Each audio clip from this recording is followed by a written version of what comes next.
आइए हम आपको बताते हैं शिवाजी को आपने पढ़ लिया था मराठा साम्राज्य में, और शिवाजी के अब हम पढ़ते हैं उत्तराधिकार के संबंध में। ठीक है, आइए देखते हैं उत्तराधिकार कैसे खड़बड़ाता है और कहां से पुनः सृजित होता है। शिवाजी के पास 3 पत्नियां थी, जिनमें से आप जानते हैं एक पुतली बाई थी जो कि उनके साथ सती हो गई थी, है ना। एक उनका पुत्र है संभाजी। क्या है? संभाजी की माता का नाम साईबाई निम्बालकर था। क्या था? साईबाई निम्बालकर। आपके पास ये पेपर में संभावना है मिलेगा। ठीक है, और इन्हीं के समय से युद्ध में मराठाओं ने स्त्रियों को लाना प्रारंभ कर दिया, याद रखेंगे। ठीक है, आगे कहानी हम छोड़ देते हैं, आप देख लीजिएगा। अच्छा, आगे देखते हैं। इनकी विशेषता, संभाजी ने अष्टप्रधान नामक जो मंत्री परिषद थी उसे समाप्त कर दिया। अष्टप्रधान मंत्री परिषद का गठन किसने किया? शिवाजी ने। किसने? शिवाजी ने। समाप्त किसने किया? संभाजी ने। अष्ट दिग्गज किसके यहाँ रहते थे? विजयनगर साम्राज्य में, वो भी कृष्णदेव राय के यहाँ। ठीक, अष्ट छाप कवि वो एक अलग है। अच्छा, आगे इनके समय में जो पेशवा नामक पद था वो भी समाप्त हो गया, लेकिन जीवित रहने के लिए नीलोपंत को इन्होंने बनाए रखा, और इन्होंने अर्थात संभाजी ने एक नए पद का सृजन किया, उसका नाम है मुख्य सलाहकार। क्या? सलाहकार। ठीक, ये सलाहकार में कवि कलश इनका पहला सलाहकार था। ठीक है, तो हम ये सीख सकते हैं इन्होंने इसको समाप्त क्यों किया, ये हम पिछले वीडियो में बता चुके हैं और आप देखेंगे, है ना। आगे इन पर ये सबसे ज्यादा निर्भर रहता था, क्योंकि आप जानते हैं जो पेशवा है, पेशवा कौन था? तो शिवाजी को सलाह देने के लिए बनाए जाते थे ना, अर्थात आज का मंत्री जैसे होता था, प्रधानमंत्री जैसा। ठीक है, संभाजी के यहाँ अकबर द्वितीय जो औरंगजेब का पुत्र है, औरंगजेब के खिलाफ विद्रोह कर दिया था। ठीक, राजा बनने के लिए बहुत जल्दी थी, विद्रोह कर दिया था। तो भागता भागता ये गया था दुर्गादास के पास। दुर्गादास राठौर एक राजपूत व्यक्ति थे। ठीक है, दुर्गादास राठौर के पास गया था। दुर्गादास राठौर इसको नहीं बचा पाए होंगे, है ना। कहे होंगे कि चलो हम नहीं बचा पाते, तुम भाग चले जाओ। किसके पास? ही लगकर रानी संभाजी के पास, तो बचा ले जाएंगे। सही है, तो संभाजी के पास दौड़ता हुआ आया था कौन? इंपॉर्टेंट नाम है अकबर द्वितीय, वही अकबर द्वितीय जो पीछे पढ़े थे, मुगल साम्राज्य पढ़ा ना, अकबर द्वितीय।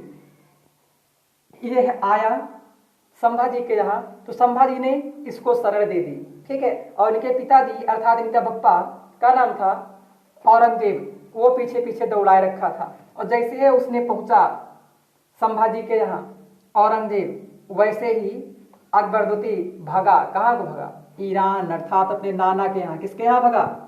क्योंकि इनकी ससुराल कहाँ थी भैया? आदित्य बाबू, ईरान में थी। ठीक, अपने नाना के यहाँ भाग गया। तो जरा सोचो, जो है अकबर द्वितीय, ये अपने नाना यानी ईरान में तो भाग गया, लेकिन फंसाए किसको गया? संभाजी को। ठीक, तो अब औरंगजेब उसी गुस्सा में संभाजी से मिलता है, का भैया का है हम जो इनको शरण दियो, है ना। तो इसलिए आगे घटती घटना समय है 1689। कब? 1689। और एक है संगमेश्वर स्थान। क्या नाम है? संगमेश्वर। संगमेश्वर में औरंगजेब और संभाजी के मध्य में होता है युद्ध। ठीक, इंपॉर्टेंट सवाल है, संगमेश्वर युद्ध कब हुआ? तो संगमेश्वर युद्ध आपका 1689 में, यानी 1689 में, 1689 में संगमेश्वर युद्ध होता है। ठीक, आपके लिए इंपॉर्टेंट सवाल है, किसके किसके मध्य? औरंगजेब के मध्य, संभाजी के मध्य। अच्छा, और संभाजी के साथ कौन इनका सलाहकार? कलिकलश भी है ना।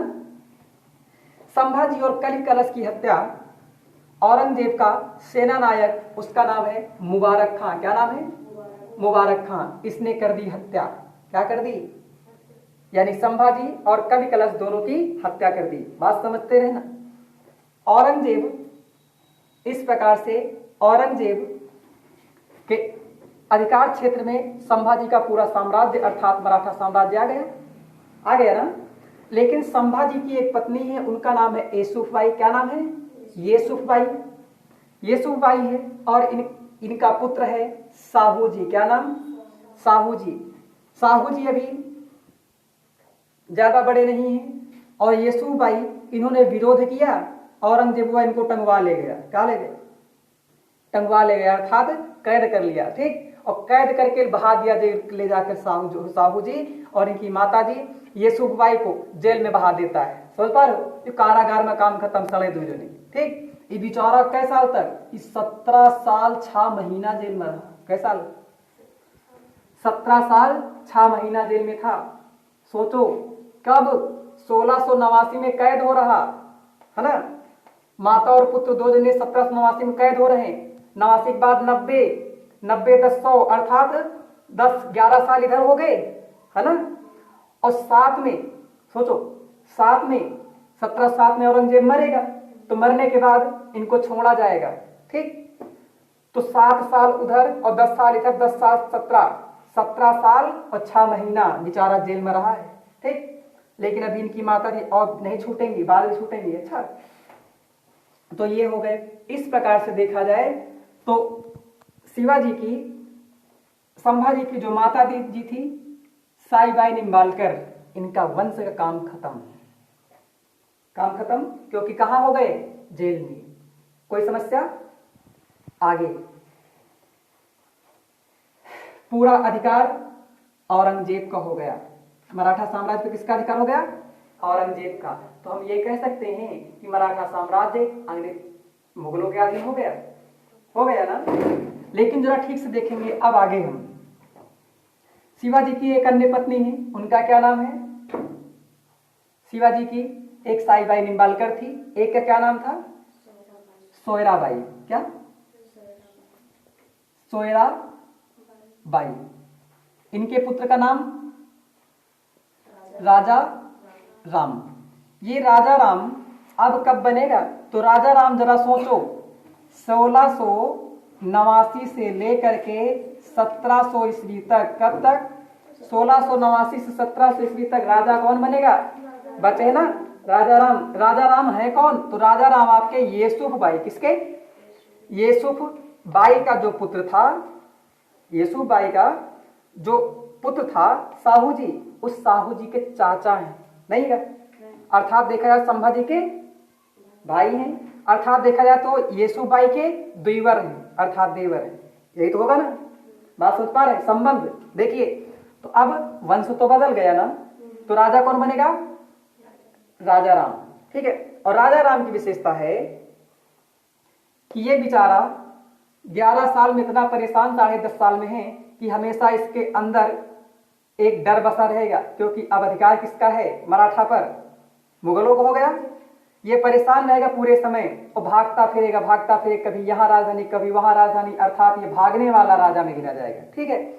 ये बहुत सारी राजधानियां बनाएगा और इस प्रकार से इसको अपने ही लात मार के भगा देते हैं और बुला लेते हैं फिर दूसरे को। ठीक, तो इसको आगे देखते हैं।